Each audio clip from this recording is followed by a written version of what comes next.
Hi friends, இன்னைக்கு நம்ம என்ன பார்க்க வரோம் அப்படின்னா வந்து நம்ம என்ன என்ன பார்க்க வரோம் அப்படின்னா வந்து கேப்பல்ல ஆப்பை.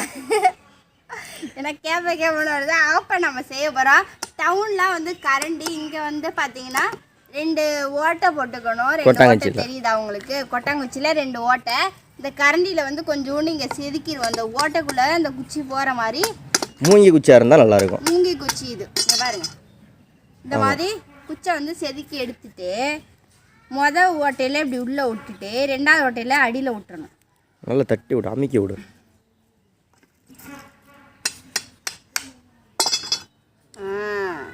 ஆமாம், டவுனில் தான் கரண்டி இதெல்லாம், கிராமத்தில் ஆப்பை தான் பாருங்க. ஆப்பை எப்படி இருக்குது? பால் விளையாடுற மாதிரி இருக்குது. சமைக்கிறதே இதில் தான் நிஷா சமைப்பாங்க.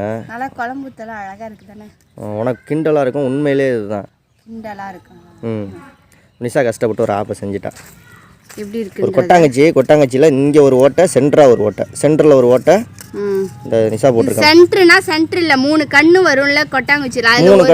3 கண்ணில் ஒரு கண்ணில் வந்து இந்த ஓட்டை, ஒரு சைடில் ஒரு ஓட்டை, அது பக்கத்துலேயே மேலே ஒரு கேப் விட்டு அங்கே ஒரு ஓட்டை போட்டு 2 ஓட்டையும் போட்டு. இப்போ ஏன் எடுத்து குச்சை சுருவுனா நீ செய்கிறது நல்ல டைட்டாக சுருங்க, இப்படி செதுக்கி விடணும் நல்லா. இப்படி உள்ள அவ்வளோதான். அவ்வளோதான். இல்லை, இதை நீ குழம்பு அல்லையில் கொட்டாங்கச்சி மட்டும் குழம்புக்குள்ளே விழுந்துடும். நல்லா டைட்டாக இது பண்ணணும். போதும். பாப்பா ரெடி. ஓகே, பாய் சொல்லிடு எல்லாருக்கும். இது மாதிரி செஞ்சு ட்ரை பண்ணி பார்க்க சொல்லு. ட்ரை பண்ணி பாருங்கள். நான் செஞ்சு எப்படி இருந்துச்சு அப்படின்றத கமெண்ட் பண்ணுங்கள். பாய்.